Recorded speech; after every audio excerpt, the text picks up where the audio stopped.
Cidade FM, no combate ao coronavírus. É isso aí, hora de abrir espaço na programação para trazer informações atualizadas das cidades da região, do Brasil e do mundo. Aqui comigo mais uma vez, Luciano Veiga, bom dia. Bom dia, Tiago, bom dia a todos. Neste novo horário, a partir de agora, a gente traz as principais informações da Covid-19 e outras informações importantes para o ouvinte da Cidade FM nesse dia 1º de abril. Dia da mentira, mas aqui não tem fake news, aqui é tudo verdade, viu? Com certeza. Estamos ao vivo também no Facebook com som e imagem para você assistir a nossa live. Acesse lá facebook.com/Rádio Cidade Tu. Você comenta, curte, compartilha, enfim, interage com a gente de todas as maneiras aí. Bom, a gente começa falando sobre Itu. Mais uma morte por suspeita de coronavírus foi registrada aqui na cidade. A informação de quem seja a pessoa e são quantas no total até o momento, Luciano? Pois é, a Secretaria Municipal de Saúde divulgou ontem, Tiago, que está sendo investigada a 4ª morte por suspeita de coronavírus na cidade.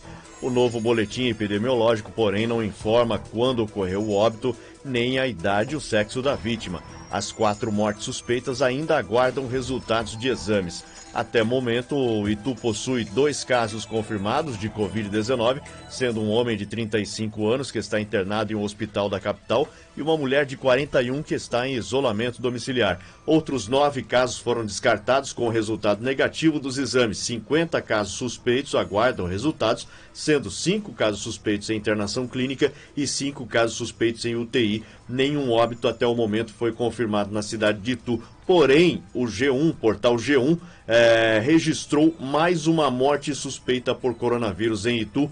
Agora são 5 na cidade, segundo o portal G1, uma mulher de 51 anos que estava internada em um hospital de Sorocaba. O atestado de óbito da vítima indica doença respiratória aguda e suspeita de Covid-19. Tiago.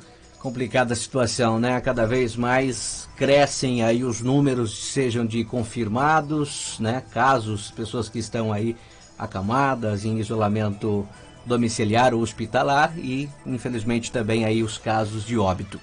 8h04 agora, Sorocaba também registrou mais 8 casos confirmados de Covid-19, tudo num dia só, Luciano. Exatamente, segundo informações da Prefeitura, 2 dos 8 novos casos aí confirmados, todos encontram-se internados em hospitais da cidade e os pacientes têm idade mínima de 40 e máxima de 77 anos. Além disso, 6 são homens e 2 são mulheres. Os exames foram feitos em laboratórios particulares. A cidade também registrou 2 novas mortes por suspeita da Covid-19, sendo no total 8 mortes suspeitas pela doença. Agora, trata-se de um homem de 44 anos que tinha epilepsia e uma mulher de 62 anos que era hipertensa. Até ontem, Sorocaba contabilizava uma morte confirmada por coronavírus, 246 casos suspeitos e que aguardam resultados dos exames. Desse total de suspeitos, 51 encontram-se internados, sendo 15 na UTI. O total de descartados por resultado de exames aumentou de 31 para 42.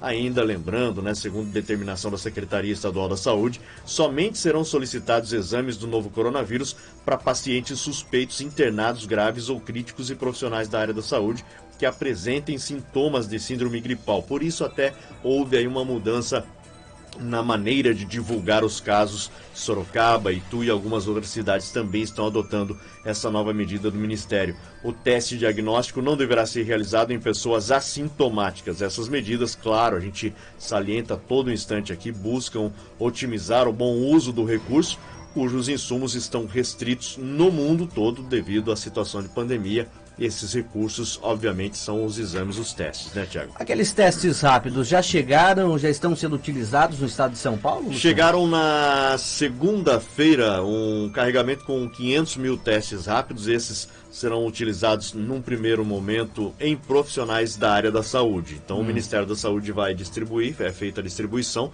inclusive vários insumos, EPIs também, mais de 38 milhões de EPIs o governo federal está distribuindo para as secretarias estaduais de saúde para auxiliar aí os funcionários da saúde que são a linha de frente desse combate, dessa guerra contra o coronavírus. Sem dúvida. 8h06, em Salto já são 6 o número de pacientes na UTI com suspeita de coronavírus, Luciano. Pois é, a Prefeitura de Salto também divulgou ontem que no município foram notificados 50 casos suspeitos de Covid-19, sendo que 46 aguardam os resultados dos exames pelo Instituto Adolfo Lutz. A gente falou aqui ontem, se eu não me engano, ou na segunda-feira, que a fila de espera do Adolfo Lutz nos exames chega a 14 mil. Caramba. 14 mil, sendo que eles processam por dia cerca de 400 a 600 exames e recebem uma demanda de 1.200, 1.500. Então é muito exame para fazer. Em Salto ainda existem 10 pessoas internadas com suspeita da Covid-19, 6 estão na unidade de terapia intensiva. Do total de casos notificados, Tiago, segundo a Prefeitura de Salto, 40 foram registrados em Salto e 10 são de outros municípios. Sim. Que aí são registrados em outros municípios, né? Mas acabam sendo contados na cidade de Salto por causa daquele trânsito que a gente sempre fala, pessoa que mora numa cidade, mas vai em outra. Isso aconteceu com a Mariana Ferrão aqui em Itu, né? Então acaba acontecendo isso. Ainda para a gente fechar a cidade de Salto, fala da vacinação. Em Salto as vacinas estão sendo aplicadas nas unidades básicas de saúde, com agendamento prévio aí para evitar aglomeração, né? Em caso de dúvida, claro, as pessoas com 60 anos ou mais podem ligar para a UBS mais próxima em Salto. Os telefones, endereços, todos eles no site da Prefeitura, o site oficial, salto.sp.gov.br. E segundo a Prefeitura, Salto possui quase 11.500 idosos. Esse é o número que tu já aplicou de vacinas até agora, pelo menos aí nessa primeira etapa. Foram 3 dias até agora, né? Na segunda e na terça não tivemos. Na quinta ou sexta, e na segunda. Na sexta eu acho não tivemos, na terça tivemos. Hoje a gente não tem informação ainda se tem ainda vacinação em Itu, mas vamos apurar e trazer a informação para você. Bacana. Com relação à quantidade de idosos em Salto, quase mais aí cerca de 11.500, né? A última atualização no site da Prefeitura falava que o município havia imunizado pouco mais de 30% desses quase 11.500. Então tá aí. Cerca de 3 mil, quase 4 mil, né? Sendo que, como você mesmo disse, né, aqui em Itu a diferença é grande, né? Porque já foram mais de 7 mil imunizados, né? Muito bem, 8h09 em Porto Feliz. Houve alguma alteração nos casos, atualização por lá ou não? Não tivemos alteração em Porto Feliz. Segundo a Secretaria de Saúde do município divulgou ontem, a cidade segue sem alteração no número de casos. A cidade continua com 2 casos confirmados, 22 casos suspeitos, todos esses em isolamento e sendo monitorados aguardando o resultado dos exames. Tá, muito bem. E Jundiaí? Ou melhor, Jundiaí registrou aí o 10º caso da doença, né, Luciano? Pois é, segundo a Prefeitura de Jundiaí, ontem confirmou 10 casos positivos para coronavírus, sendo que um aguarda contraprova. Além disso, 6 resultados apresentaram negativo, totalizando 26 pessoas descartadas até agora. Até ontem, Tiago, a cidade de Jundiaí contabilizava 201 notificações, 107 no aguardo de resultado em casa, outros 48 internados em hospitais públicos e particulares com diagnóstico prévio de síndrome respiratória aguda grave estão em acompanhamento e tiveram amostras colhidas e também encaminhadas aí para o Instituto Adolfo Lutz. Números expressivos também, até se dá por conta que Jundiaí está bem próximo da capital e muitos que moram em Jundiaí trabalham em São Paulo e vice-versa, né? E o Jundiaí tem uma particularidade que é como se fosse, vamos colocar assim, para nossa região mais para cá, que é Sorocaba, a gente tem mais uma ligação maior com Sorocaba, né? Sim. Cidade de Itu está rodeada por Sorocaba, Salto, Cabreúva, Porto Feliz, Indaiatuba, mas a ligação nossa é maior aqui com a Sorocaba, que é a cidade maior próxima da gente. Jundiaí tem, né? Itatiba, que fica muito próximo. O pessoal tem Itupeva, o pessoal do Jacaré, ali da parte de Cabreúva, também frequenta muito Jundiaí. Então tem várias cidades pequenas próximos a Jundiaí. O pessoal trabalha em Jundiaí, faz compras em Jundiaí, né? Sim. Convive no dia a dia. Então é muito próximo e acaba tendo, obviamente, um número muito maior por causa disso. Sem falar das outras cidades, né? Campo Limpo Paulista, Várzea Paulista, Sim. Enfim, que corta, né, através da linha férrea aí, muitos utilizam o transporte ferroviário aí, né, para se deslocar, se locomover de um local para o outro. 8h01, o estado, aliás, 8h11, né, atualizando informações para você chegando agora em nossa sintonia. O estado de São Paulo bateu um novo recorde na quantidade de mortes por Covid-19 em apenas um dia. Já são 136 vítimas desde o início da pandemia. E como que anda a situação no restante do país também, Luciano? Só para a gente fechar rapidinho aqui a região, falar do claro. Votorantim, confirmou ontem o primeiro caso, viu, na cidade de Votorantim. Sim. Segundo a secretaria, paciente de 43 anos, é funcionário de um hospital particular e faz parte do grupo de risco por ter comorbidade. Ele está em recuperação em casa, passa bem. Votorantim conta com 19 casos sob investigação, dos casos em investigação e que aguarda o resultado de exames do Adolfo Lutz. Outros 9 estão internados e 8 em isolamento domiciliar, Tiago. Ainda tem Cabreúva com 17 casos suspeitos. Tá. Inclusive, Cabreúva tem também uma atualização aí sobre a vacinação contra a gripe, né? Tá suspensa por lá. Exatamente, a vacinação de gripe está suspensa em Cabreúva. Segundo a Prefeitura, o estoque de vacinas acabou ontem e agora a Secretaria Municipal de Saúde aguarda o governo do estado enviar uma nova remessa de doses para que a campanha seja retomada. Ainda de acordo com a administração pública, em Cabreúva foram imunizados aproximadamente 2.500 pessoas desde a semana passada. Informações para a gente fechar todo o balanço regional. Aí, Tiago, agora sim. Vamos lá. Se você quiser, vamos Por favor. Pro balanço geral aqui, vamos dizer assim. Sim. No Brasil, agora, 201 mortes, 5.717 casos confirmados de coronavírus, segundo o balanço divulgado ontem pelo Ministério da Saúde no fim da tarde, né? A taxa de letalidade, segundo o Ministério, é de 3,5%. No levantamento anterior, divulgado na segunda-feira, o Brasil tinha 159 mortes, 4.579 casos confirmados de pessoas infectadas pelo novo coronavírus. Foram incluídos mais 1.138 casos em relação ao boletim anterior, Tiago. É muita gente, um aumento de 24%. No caso das mortes, o aumento foi de 42 casos, o que significa 26% aí do total. Aí teve uma atualização agora pela manhã das secretarias estaduais. Até às 6 da manhã, a última atualização, dão conta de 5.812 casos confirmados do novo coronavírus, portanto subiu mais ainda. O governo do Amazonas confirmou a terceira morte no estado, e em Minas Gerais também constatada a segunda morte pela doença. A primeira morte também foi confirmada em Alagoas, assim como na Paraíba. O Distrito Federal registra 3 casos fatais e o Mato Grosso do Sul teve a sua primeira morte. Pernambuco confirmou 7 mortes. Com isso, chega a 202 o número de mortes pela Covid no país. São Paulo, como você bem disse, registra 136 mortes e o Rio de Janeiro tem 23 casos fatais da doença. E com 23 mortes registradas entre segunda e ontem, o estado de São Paulo tem o recorde de mortes desde o início da pandemia, com cerca de uma confirmação por hora. Os casos notificados também registraram o maior número até aqui, 1.517, foi para 2.339, uma alta de 54%, e agora são 13 as cidades de São Paulo com mortes. Até o meio da última semana, apenas a capital registrava óbitos.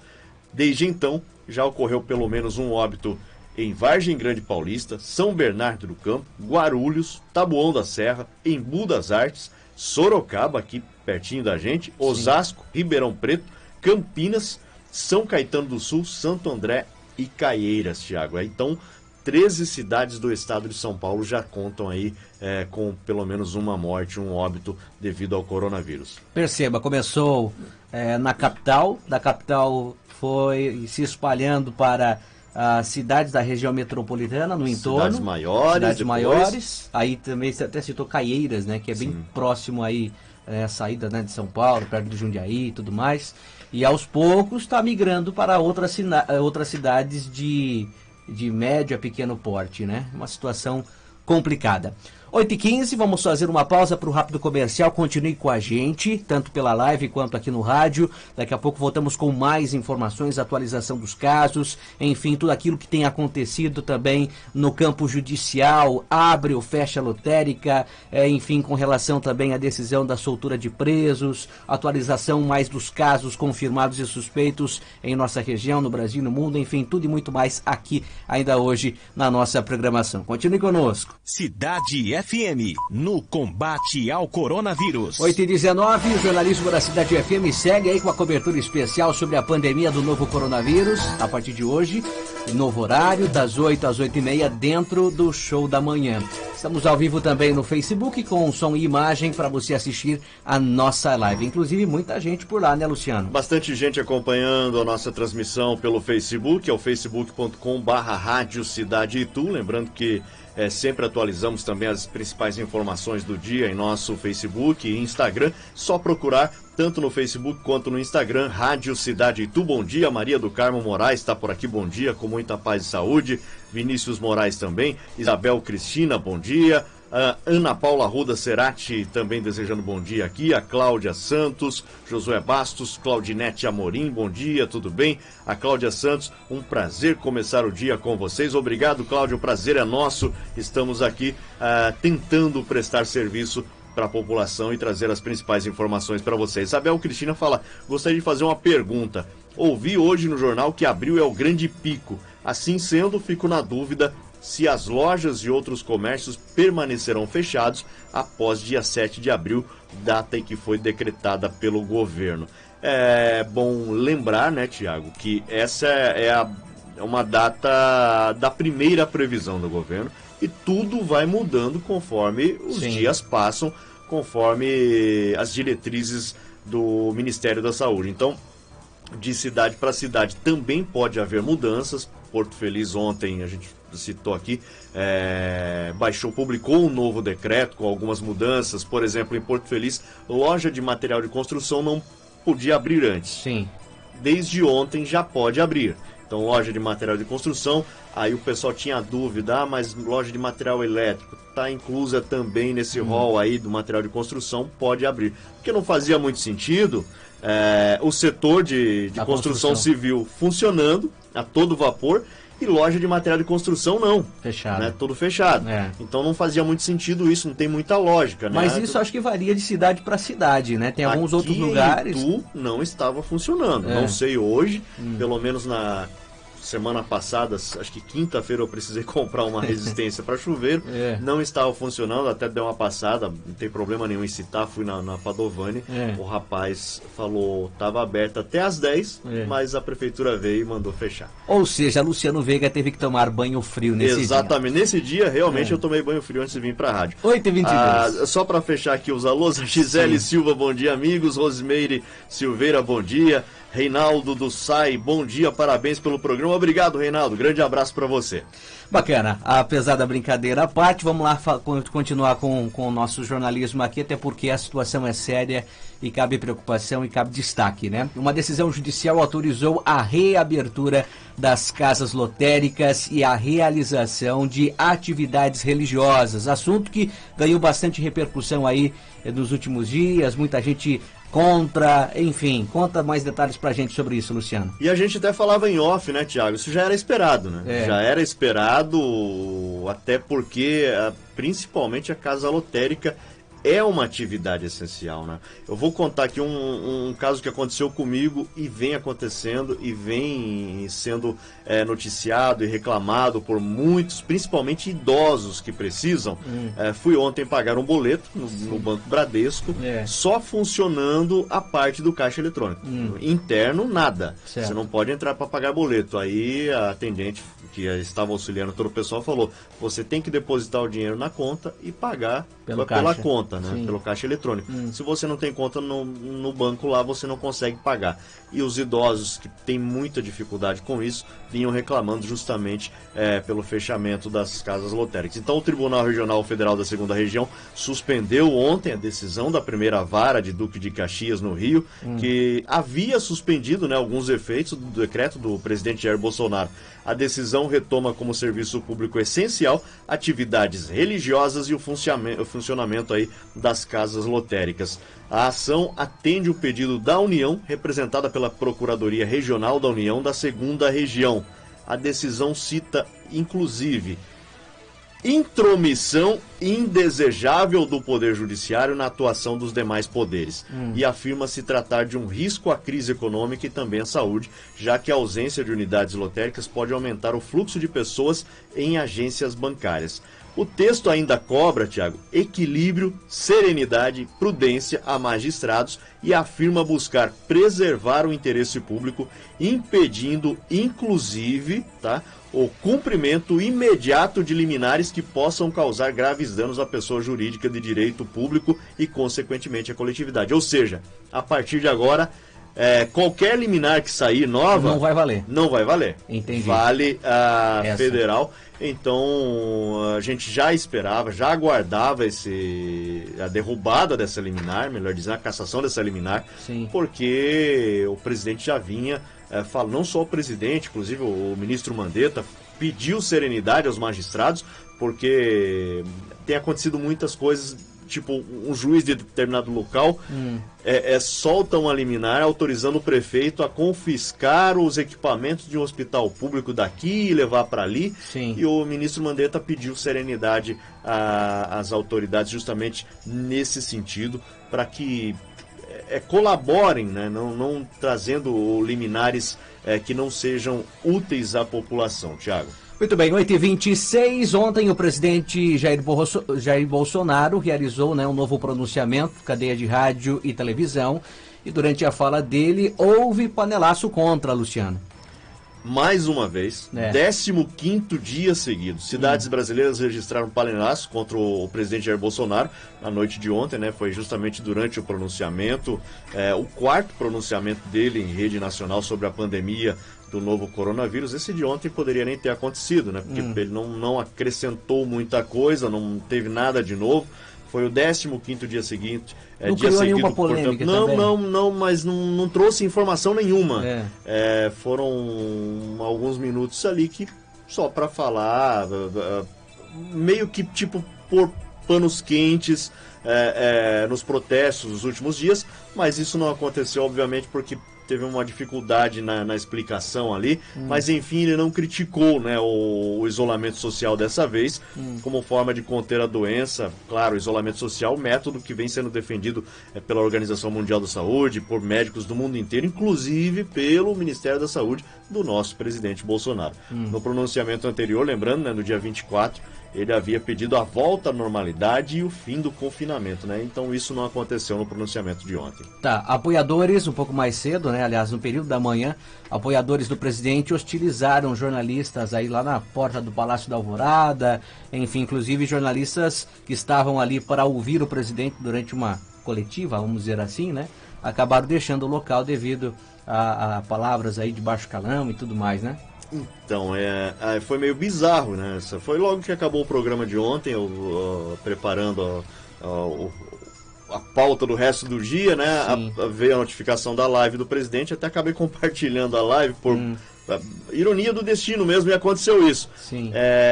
Na hora que fizeram uma pergunta, um jornalista fez uma pergunta sobre a postura do ministro Mandetta, né, que tem dado orientações contrárias ao do presidente. E isso é parte do jornalismo, né? Isso é parte do jornalista fazer perguntas incisivas mesmo, perguntas que contrariem mesmo, que é para obter respostas e o confronto, né, opiniões diferentes. Sim.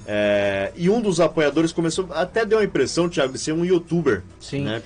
Deu a impressão de ser um youtuber, começou a gritar e falar que os jornalistas colocam o povo contra o presidente. Aí o Bolsonaro reagiu, incentivando esse apoiador a que continuasse falando e mandou a imprensa calar a boca para que os apoiadores continuassem gritando. O que aconteceu? Os jornalistas recuaram, foram mais para longe. Aí o presidente, se mostrando contrário àquilo, né? Meio que um deboche, em tom de deboche, perguntou, vocês não estão do lado do povo, né? Estão se afastando do povo? Cadê a imprensa que não está do lado do povo? Aí acabou ficando nisso. Depois aí os jornalistas voltaram e o presidente voltou a conversar com a imprensa e, enfim, também causou polêmica, inclusive não só no Brasil. Então foi mundo afora e não pegou muito bem. lamentável. 8h29, para a gente fechar essa cobertura especial de hoje, a Justiça mandou soltar mais de 1.200 presos por conta aí da possibilidade de propagação do coronavírus, Luciano. Pois é. Mais uma medida, né, preventiva para prevenir e evitar o contágio do coronavírus no sistema prisional. Tiago, em cumprimento às decisões judiciais, a Secretaria da Administração Penitenciária libertou provisoriamente e por caráter extraordinário homens e mulheres que estavam presos e pertencem ao grupo de risco para a doença. Eles seriam do regime semiaberto, que é aquele no qual o detento sai para trabalhar durante o dia e depois retorna para dormir na prisão, né? Segundo a pasta da Administração Penitenciária, foram soltos 1.227 presos entre o dia 20 até o último sábado, acatando aí diversas decisões judiciais. Existe a possibilidade de que mais alvarás de soltura para detentos e detentas sejam expedidos pela Justiça nesses próximos dias, Tiago. Muito bem, vale lembrar, né, que no início de março houve um motim em pelo menos 5 presídios do estado de São Paulo, quando aí o governo do estado tomou algumas medidas, né, e uma delas proibindo, né, a saída de detentos do regime semiaberto para evitar a propagação do coronavírus. Um deles é o Centro de Progressão Penitenciária de Porto Feliz. Inclusive até fiz uma pesquisa rápida na internet e eu notei que essa decisão da Justiça pedindo a liberação dos presos, houve pelo menos 300 detentos dos CPPs da nossa região, que é de Campinas, Hortolândia e Porto Feliz. Pelo menos 300 detentos foram soltos aí nesses últimos dias. Complicada a situação. Bom, 8h31, mais uma vez agradecendo a tua presença. Antes, para a gente fechar, só para mandar os últimos alôs, o pessoal que está interagindo com a gente na live no Facebook. Vamos mandar. Espalhe para os amigos, para todo mundo que estamos aqui das 8 às 8h30 da manhã, em novo horário, com essa cobertura especial, Luciano. A Isabel Cristina agradecendo pela resposta, Emerson, Camila também por aqui, Reinaldo do SAI. Hoje as lotéricas já estão abertas. Para estar, né? Com essa nova decisão já é para abrir as lotéricas. Vitor Batista está por aqui, bom dia. Cláudia Alexandre, o Reinaldo Neto também. Obrigado, Reinaldo. Grande abraço a todo mundo. A gente volta amanhã às 8 da manhã na Cidade FM no combate ao coronavírus. Grande abraço, Thiago. Bom trabalho. Valeu, obrigado. É o show da manhã, abrindo espaço para prestação de serviço e informação.